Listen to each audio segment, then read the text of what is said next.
Hello, friends. Welcome to another episode of Big Al's Rockin' Podcast. Today, I want to introduce to you Southern California artist Meg. And welcome to the show, Meg. Tell us a little bit about yourself. Thank you. I'm so excited to be here. A little bit about myself.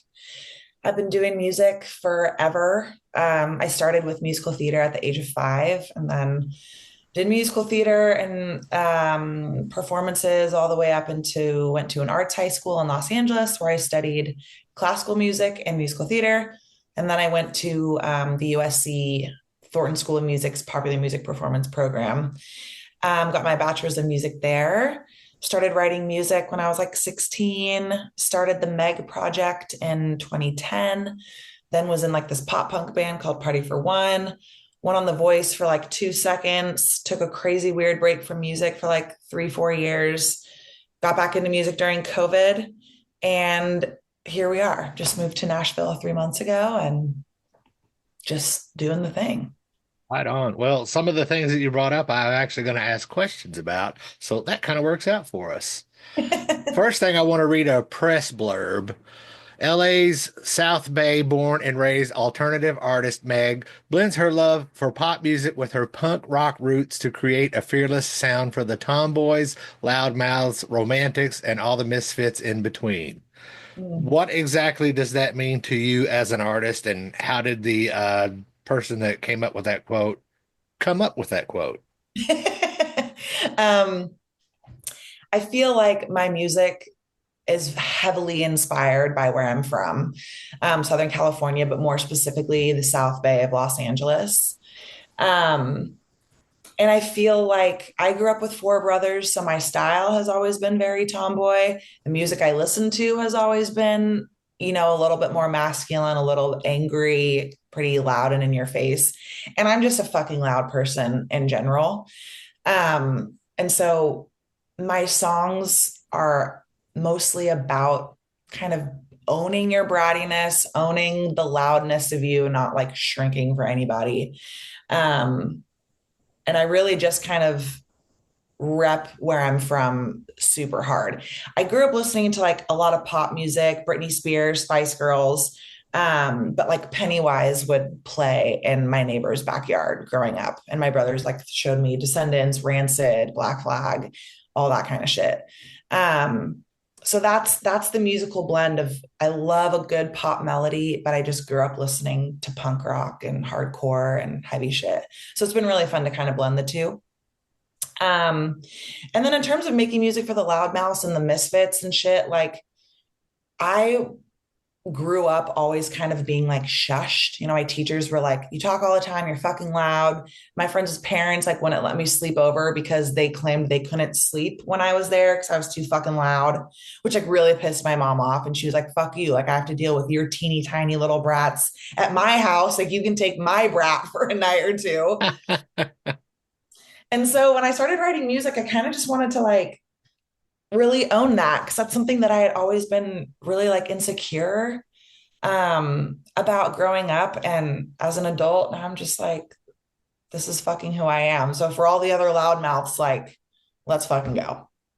That's pretty impressive, because I mean, I grew up as a child who was basically told, don't speak unless you're spoken to, Mm. and that kind of gets to you after growing up like that. And it takes some people never get over it.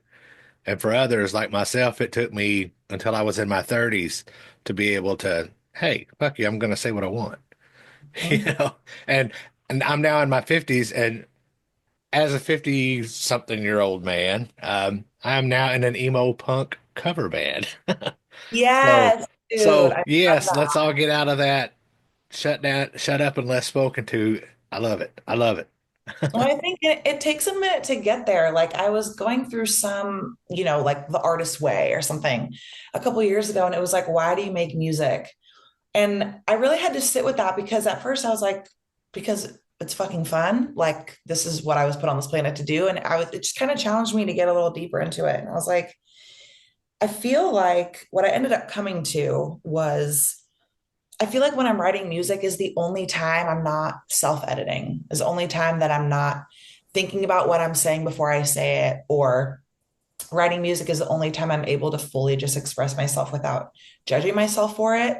And because it's like my song that I'm writing with my best friends, when I put it out, it's kind of like you can listen to it or not. You can like my music or not. I don't really care. It kind of separates you from the person versus like when I meet someone, there's this automatic, like, okay, well, don't come off as too loud or annoying because then they might not like you versus like when I'm writing music, all of that goes away. And so it kind of just started to realize like, damn, I think I'm making music for like the little version of me that wished she had like the balls and the confidence to just be loud and say exactly what she wanted whenever she wanted without the fear of judgment from other people. And so like I hope I can make music for kids like that or adults like that, you know, who kind of went through what we went through and they can sing along and not fucking care about being too loud or not self edit while they're singing along or listening to my music. Kind of just like giving people permission to be fucking loud and bratty and annoying or insert whatever adjective you've been made fun of for being. And just give them permission to fucking scream along to it. Right on. I have another quote to read. Assigned art, or excuse me, assigned singers. Oh, your So, eyes. yes. So for y'all that are listening, I apologize to her in advance. I had my eyes checked earlier today, and they're still dilated, so I'm having a really hard time reading my own notes. So let's try this again. A signed songwriter with Real Music Works Publishing, Meg's voice blends the fiery energy of Hayley Williams and the raw edge of Joan Jett, all wrapped in a nostalgic early 2000s vibe. Joan Jett is one of my favorite female artists, so I love it. So tell us a little bit about the those blends of energies, your influences, and things like that. um, I would say it took me a couple years because like I said earlier, I grew up listening to really heavy shit, really in your face stuff. But I've been doing musical theater since I was a kid and I was classically trained in high school. So it's been a struggle for me to find the balance of like singing, right? Like singing my ass off and really enjoying the vocal. 'Cause first and foremost, like I'm definitely a vocalist. And so I've always kind of struggle between like singing, right? And then like thrashing and screaming and fucking like in the pit, that kind of like musical production. So I feel like I finally come to find the times in the songs to use the voice and to really like shine and like belt my ass off. And then allow myself to really get into the grittiness of like a Joan Jett kind of growl, like a distiller's kind of growl. Um, because it just got to the point where it was like, you know, and I don't know if you feel this way now that in your cover band where you have this thing that you love to do so much, but there can also be a point in the songwriting and the performance where you're doing too much of it. Right. So it's like I kept finding myself being like, okay, I'm belting at the top of my range every fucking song. This is like exhausting, you know? And so kind of being able to dial that back and finding the moments for the big note, the big Hayley Williams moment, and then finding the moments where you can just like scream about it and sing about it and talk about it and vibe out in like a Joan Jett kind of rock and roll way. And then obviously I grew up in the 90s and the early 2000s. So like a lot of Blink 182, No Doubt, Green Day, that nostalgic, amazing early 2000s pop punk vibe is so much a part of me, like it is at the core. So musically, I definitely love to bring that vibe around too in the music. Excellent. So you mentioned earlier that you graduated from Thornton School of Music, uh, and the press release that I got said that you were one of the first five vocalists to graduate.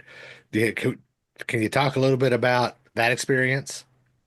Yeah, I mean, shit, I'd been on this musical theater trajectory since I was a kid. And I really thought I wanted to be in New York. I wanted to go to NYU, musical theater school. Like, this is what we're going to do.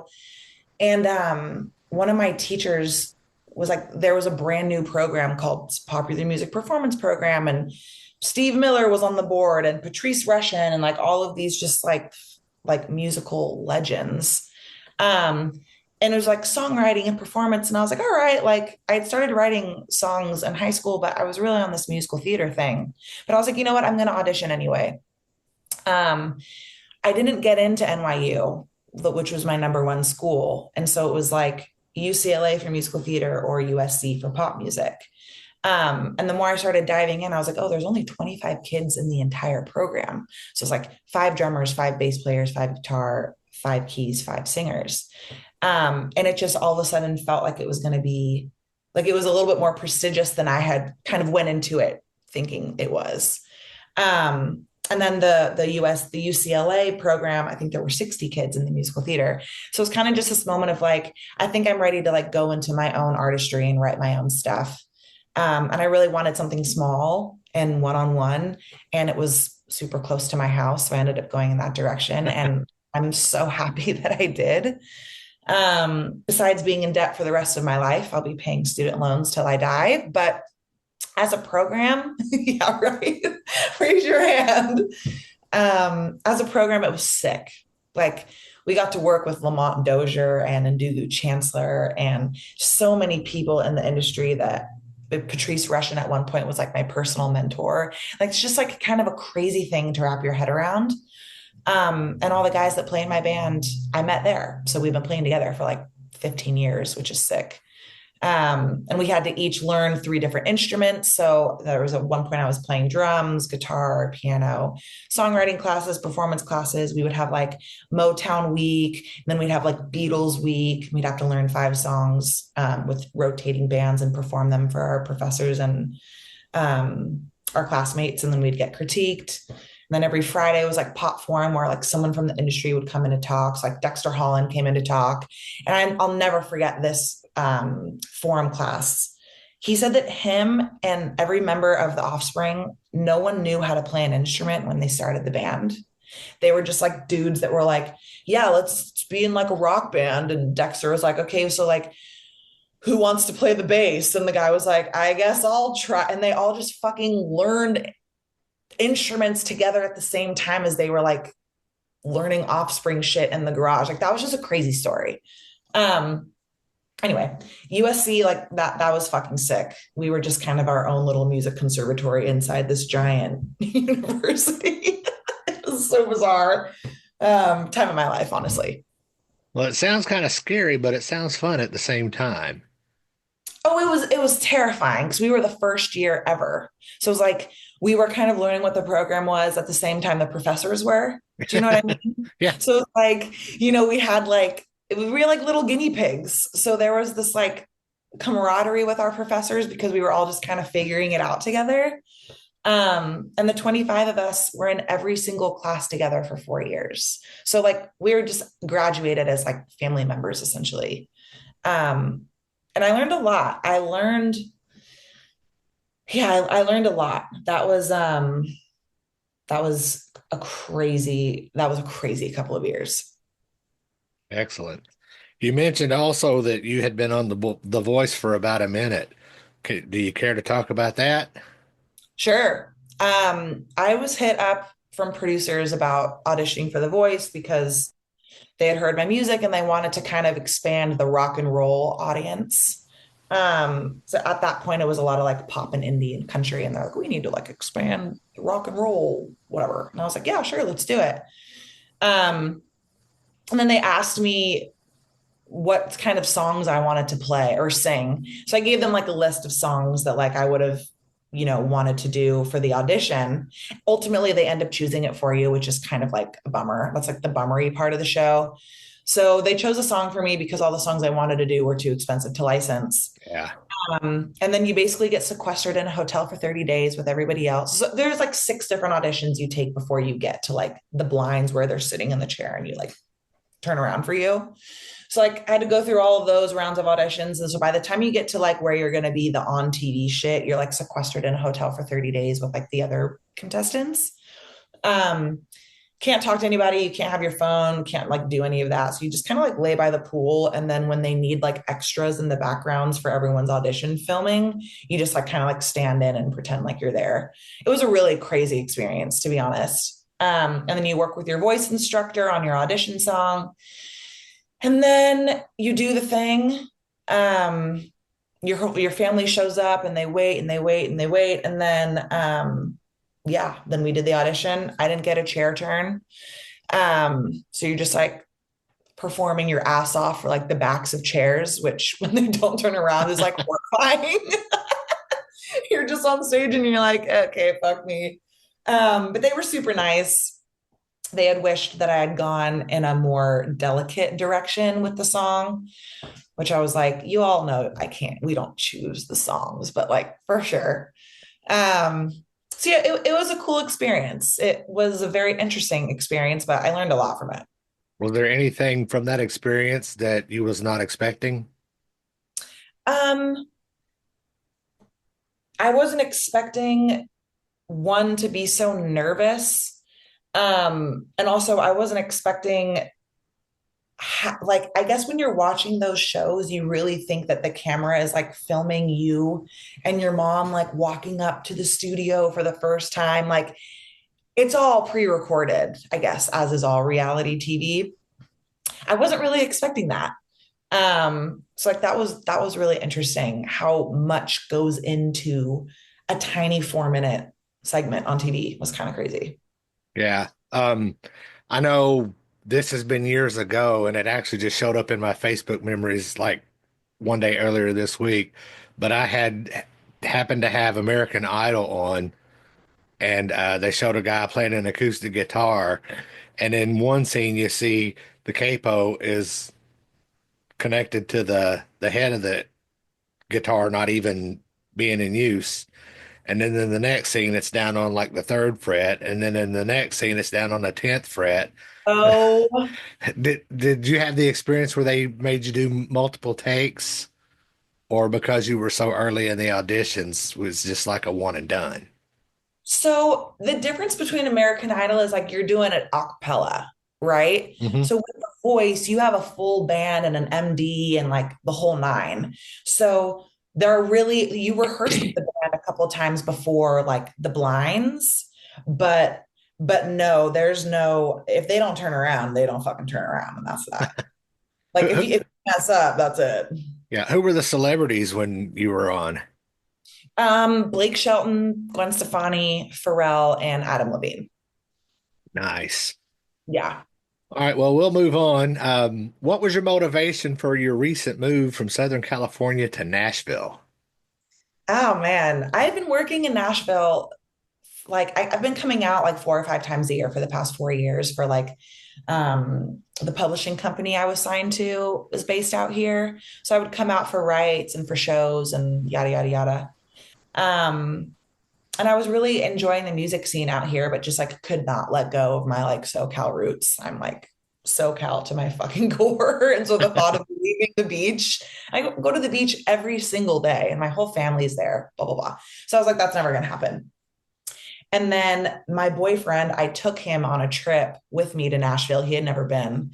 And he's a tattooer. And so he's like, well, there's this amazing shop out there called Black 13. It's one best tattoo shop in Nashville for like 15 years. I don't know if like they'll let me guest artist there, but like, I'd like to try. And when we travel, he can guest spot at like any shop if they dig his work, which most of the time they do because he's like so incredibly talented. Anyway, he went and worked at Black 13 and they pretty much like hired him on the spot.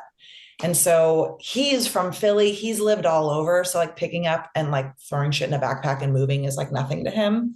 Versus like my roots were so deep in SoCal. When he asked me to go with him, I was kind of like, we have to break up. Like, not leaving the South Bay. It's been fun. And my mom was like, you're a fucking idiot if you don't move and try something else. Like, it's not like he's asking you to move to like Alaska where like there's no thriving, like Nashville is like a thriving music city. Um, and so we kind of just did it. We packed up our van and drove cross country. And I already had like a musical network out here from the publishing company. And honestly, like the alternative punk rock scene out here is like so fresh and new and small. It's been like really cool to go out to shows and meet all these bands and kind of see the sound. So I was kind of feeling like the punk rock scene in LA was the rock scene in LA in general was just turning into something that I wasn't really loving. Um, and so it kind of just felt like the right time to try something out. That's all. Did your entire band come with you? No, my entire band is still home. So I've flown home once a month since we moved here for shows and writes and stuff with them. I haven't played a full band show out here yet. I still would need to figure out how that would work. But I think I'll probably have like, for sake of like financial reasons, I'll probably have like a Nashville based band and then keep my band in LA and just kind of like flip flop between the two. Well, I'm looking forward to seeing a Meg show in Nashville. So snap, Oh yeah. snap. Let's make this happen. I know, I'm working on it. I'm like, ooh, the time is flying It out here. is, yeah. Wait till you get older, it flies even faster. Oh my God.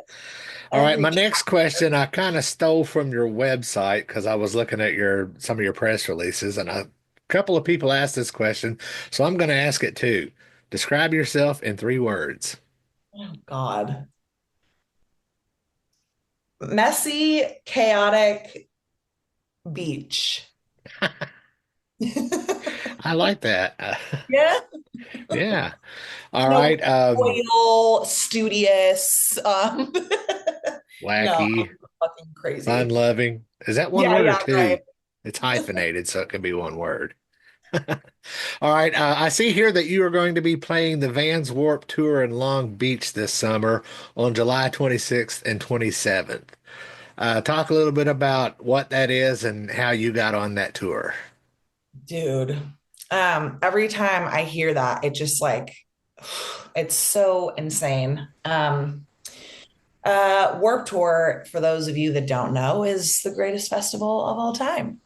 It is basically like it used to be a traveling tour that was like just a community for the misfits. I feel like I was talking about this with my buddy. Like, I feel like Warp Tour didn't used to be like cool. It was like the festival for all of the like weirdos who were listening to music that like mainstream didn't care about. And so it's so crazy now that like Warp Tour is like this like cool things. Everybody's so into this like style of music again, you know? So it feels insane. But that aside, I've been going to Warp Tour for fucking years, always dreaming of playing that stage. And then last year, when there was like a teeny tiny rumor that Warp Tour might be coming back, I like put that shit on my mirror and was just like, Meg at Warp Tour 2025, and just started like reaching out to anybody I knew that was like, hey, I feel like there's a rumor that Warp Tour might be coming around. I don't know if you have any connection to Kevin Lyman, but like, I'm really trying to get on the bill, blah blah blah. I did that for like weeks and didn't really get very far. Then I was like, fuck it, I'm just going to start making videos for social media trying to get Kevin Lyman's attention. So I put all these compilation videos together of live shows, and then I made this video just for me that was like, hi, I'm Meg, and here are 3 reasons why I think I'm a perfect fit for the return of Warped Tour. And just like reason number one, reason number two, reason number three, and made it really like quirky and fun. um and I would just send that to like everyone in my circle, being like, hey, if you know anyone with like a shred of a hair connection to Kevin, like let's try and get him this video. That didn't work. Like nobody knew him, so it was just kind of like fuck. And then I posted another video, and one of my buddies was like, hey, like my student's dad, he teaches guitar. He's like, my student's dad knows Kevin and saw that video you posted on Instagram. And apparently, like, he's going to send it to Kevin. And I was like, okay, like, that's it. I'm playing Warp Tour. Nothing happened from that. So then I just started reaching out to everyone and their mom to try and get a hold of him. I ended up getting an email address through the head of the program I graduated from. He's like, oh, I've rubbed elbows with him a couple of times. And I was like, I have never asked you for anything. I have a really hard time asking for help. I have a really hard time leaning on people. I don't know what that is. That's a story for another day. But I was like, I fucking need to play Warp Tour. And he's like, all right, well, here's an email address. Like, good luck. So I reached out to Kevin and was just like, hey, my name is Meg. I'm from the South Bay, Redondo Beach. I think I'm a perfect fit for Warp Tour. If you have a couple of minutes, I'd love to talk to you about it.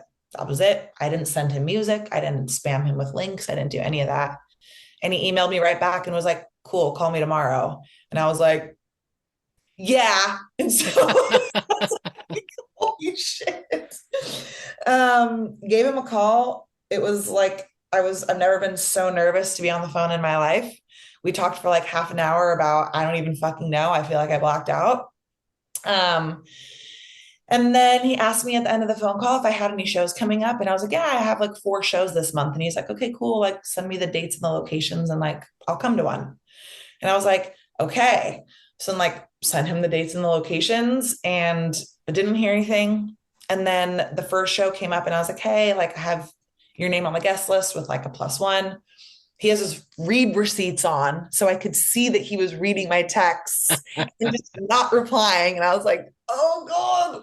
So he didn't reply. And I was like, okay, whatever, played the show. I'm like looking around, like trying to like, nothing happened. Second show, same thing, nothing happened, read receipt, whatever. And then third show, I was like, I'm not gonna like press it. If it's meant to be, he'll show. I have no idea if he came. And then the fourth show, I was on the way to Harvard and Stone. It was Halloween night. And I was with my best friend Rob, who plays bass and produces all my stuff. And he's like, I was like, what should I do? Like, this is the last show. Do I just kind of let it go? And he was like, no, like you should reach out one more time and just be like, hey, this is the last show that I'm playing of the year. You have a +1, blah, blah, blah. Like basically his whole thing was like squeaky wheel gets the grease. If he doesn't reply, you're right back where you are. But what if he forgot and you reminded him and he comes to the show and like everything changes? So I was like, that's a good point. Sent the text, he read it, and he asked if if I was represented. And I put like, no, I do everything myself. And then that was that, left on red again. So I was like, like, played the show. And again, it was Halloween night. So it's like everyone was like hammered and in costume. I have no idea if he was there. And so normally like on the guest list, you could see if someone says they're here for you or whatever, like the name's crossed off. But our headliner got in a car wreck on her way to sound check. So her buddy that was running the guest list like ended up helping her with like her band or whatever. So we didn't have anyone running tickets at the door. So like I don't know if he came. I have no idea. So then I didn't hear from him for weeks. And a couple weeks went by and I had my buddy Wes was like, you should text him one more time and like send him a compilation video of the last show. So I was like, okay. So I was like, hey, I don't know if you snuck in for the Halloween show, but in case you didn't, here's like what you missed. And then this was kind of like at the time I hadn't been pressing him about Warped Tour. So I kind of felt like this was my one moment to be like, hey, I really want to play. If there's something else you need to see from me, like, please let me know. Otherwise, no worries at all. Have a great holiday season. Like, I really appreciate the time that you've given me up until this point. He read it, didn't reply. And I was like, you know what? I'm just grateful that I had this opportunity to talk with Kevin fucking Lyman, like grateful that he gave me the time of day for 5 minutes. You know what I mean? So I was like, it's okay. I'm just going to let it go. I did my thing. And then in December, I got an email with the contract, and that was that. Wow. Yeah. Well, I believe on your website you have a video of him saying that you got on the Warp Tour, Mhm. and I enjoyed watching that because you went through all of this stuff and you made it fun. And then at the very end, somebody in the band says, "I feel like this could have been an email." That was the greatest thing. I'm glad you enjoyed that. I made that with Esteban Del Rio, and that was his idea to put That, the. I feel like this could have been an email. that was fantastic. See, that's my weird ass sense of humor. So I totally love that. Oh hell yeah, that was so fun to make. That's great. All right. You've released 7 singles in 2024, and now you've released your newest single called The End, and it was written with AJ Peacocks and Rob Nagelhout, and it dropped on February 28th. Tell us what the song is about. The end. So I kind of come up with this chorus in the shower that was like it started as everyone's opinions of what kind of music I should be making. and the kind of artist I should be. So it was just concept of like, you want me to be you. I could never be you. And it was kind of that over and over again. And I brought it to the boys and they're like, I think that you want me to be you should be one part in the chorus. And so we ended up writing the chorus. And then I really wanted it to be like bouncy and dancey, like how Turnstile, like you can like smash your ass off in the pit to Turnstile, or you can like bop and dance. So I really wanted that like bouncy feel for the production. So then they came up with the bass line, and then I kind of just started like spitting lyrics off. And then it kind of turned into something completely different. So, like, what turned into like other people's opinions of like what kind of music I should be making or the artist I should be kind of turned into like the negative thoughts in my head, trying to like instill self doubt, trying to steal joy and make me question everything that I do. So the end started to turn into more of like a song to like the assholes in your head that when you start really committing to something, it seems like all of the self doubt and the negative thoughts start to pour in to try and like stop you from doing this like scary thing. Um, so it ended up being about that. Right on. It's a great song, and I will be adding it to the A to Z radio normal rotation. And I'm also Cool. going to do a radio show featuring that song and featuring some of your influences. So after this episode is after we're done recording, I'll ask you for a couple of your favorite songs. Thank you, Big Al. I love Yeah, that. it's great. I love being a musician. I love being a promoter, for what it's considered a DJ, a promoter on the internet. Dude. All right. Tell my listeners how to find you on the web and social media and all of that fun stuff. Yeah. The website, www.meggmusic.com, MEGG music. All my socials are Meg Music. So Instagram is Meg Music, TikTok is Meg Music, Twitter is Meg Music, YouTube is official Meg Music, um, SoundCloud, all of that shit. If you go to my Instagram, in my bio has a link to like all the stuff, or my website has everything too.